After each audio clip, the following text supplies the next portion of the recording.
Je suis bien heureuse de vous rencontrer. Comment allez-vous depuis la dernière fois? Oh, vous savez... Oui, je sais. Cela va bientôt faire 1 an que ce cher Victor nous a quittés. 3 ans, Madame de Crampon. 3 ans, voilà ce que je voulais dire. 3 ans. Comme le temps passe vite. Ce sont les minutes qui sont longues. Plaît-il?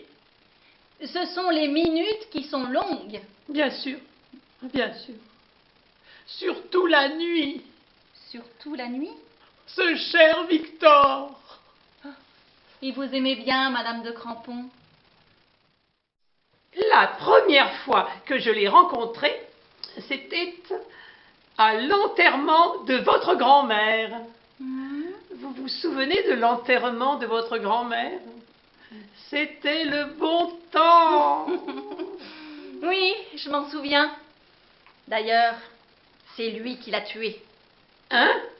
Remarquez, à partir d'un certain âge, il est indécent de ne pas mourir. Non seulement indécent, mais immoral. Très juste. Vous voulez que je vous raconte l'histoire? Il se fait tard, le temps passe, les heures tournent. Ma grand-mère, comme beaucoup de vieillards, adorait la confiture. La gelée de groseille surtout. La gelée de groseille. Elle aurait vendu son âme pour un seul pot.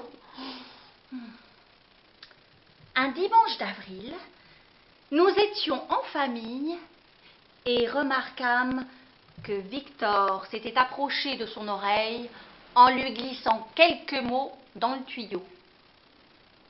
10 minutes plus tard, leurs 2 places se trouvaient vides.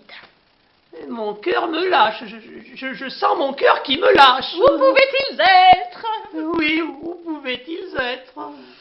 Dans la cave. Victor l'avait coincée entre 2 pots de confiture et avait abusé d'elle. Lorsque nous arrivâmes, trop tard, elle était morte. Morte? Comme quoi, la gourmandise est toujours punie. Vraiment, Édouard, ça ne te dérange pas d'entendre cette voix de chat siamois? Au début de notre mariage, le bruit d'une mouche qui se frottait les pattes, d'une goutte d'eau qui tombait sur l'évier, te mettait hors de toi. Oh, tu ne fermais pas l'œil de la nuit. Les nombres de nuits où tu ne fermais pas l'œil. Tu avais 40 ans de moins, Agrippine. Mufle! Je te pète, mufle! Mon pauvre ami! Tu ne t'es pas regardé. 3 mentons, des chicots, un double ventre, et avec ça des tibias comme un fusil à repasser les couteaux. On marche dans la pièce à côté.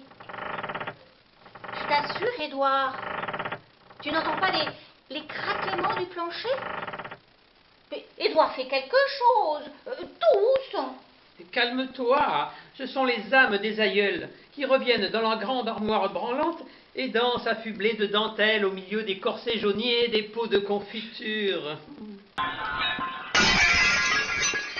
Édouard, mon ami, on vient de faire tomber le guéridon de la tante Hélène. Il y a un assassin à côté. Calme-toi, ce sont les jeunes mariés du 3e, encore soumis aux fureurs des accouplements profanes et qui épuisent avec fracas la possibilité des lieux, mon enfant. Édouard! Ou bien un sonce. Le magot, la vieille, ou je te brûle! Ah, mon Dieu! Oh là là! Qu'est-ce que je te disais, Édouard? Édouard, laisse ton livre. Il y a un monsieur ici, ce n'est pas poli. Édouard! Oh là là là là là là! Plus vite, la vieille, pas de temps à perdre! Excusez-moi, monsieur, je ne suis pas toute seule. Il y a un vieux à côté de moi. Vous pourriez peut-être vous adresser au vieux qui est en train de lire. Ah, mon cœur! Enfin, c'est à partir des 3 instances de la personnalité psychique, le primitif et ses tendances instinctives, le moi résultant de l'interaction du primitif et du milieu extérieur menaçant, Le surmoi, fruit de l'éducation aux commandements sévères et stéréotypés que Freud rend compte de l'humour. Mon pauvre ami.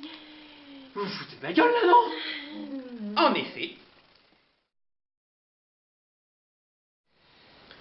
J'ai couché avec ma mère, avec mes sœurs, avec ma fille, avec ma tante et le gardien du trésor. Je suis las. Sire, le peuple gronde. J'ai tué mon bouffon et mon épagnol.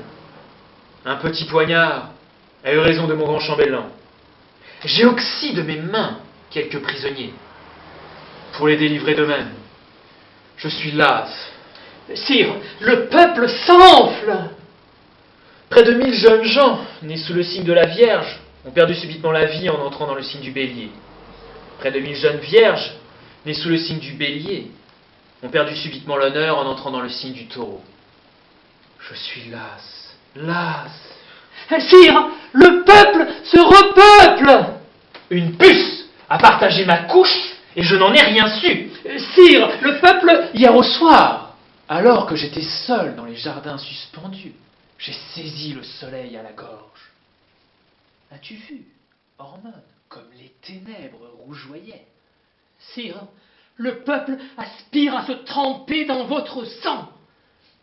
Quoi de plus naturel? Et oui, au fait, quoi de plus naturel?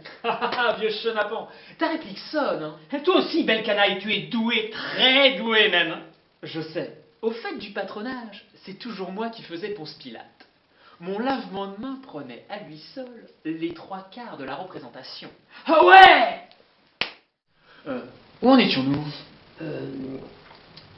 Quoi de plus naturel? Ah oui, c'est ça, quoi de plus naturel? Quoi de plus naturel? Hormone m'a fait quérir. Me voici, Majesté, je baise vos pieds. Enfin, à ton âge, baiser les pieds. Allons, redresse-toi. Dis-moi, quel est ton nom? Épagnol, sire. Épagnol, Épagnol, cela me scie. Mais dis-moi, Épagnol, as-tu une âme? Toute frisée, sire. Toute frisée. Mais dis-moi, où vont-elles après la mort? Tuez-moi et vous la suivrez à la trace. Ta réplique me convient. Non seulement je te laisse la vie sauve, mais ce soir, quand tu rentreras chez toi, tu auras une levrette dans ton lit. Allez, va. Illico, sire, oh, que votre majesté soit bénie au-delà des siècles et de toute expression. Oh, Épagnol vient de me filer entre les jambes.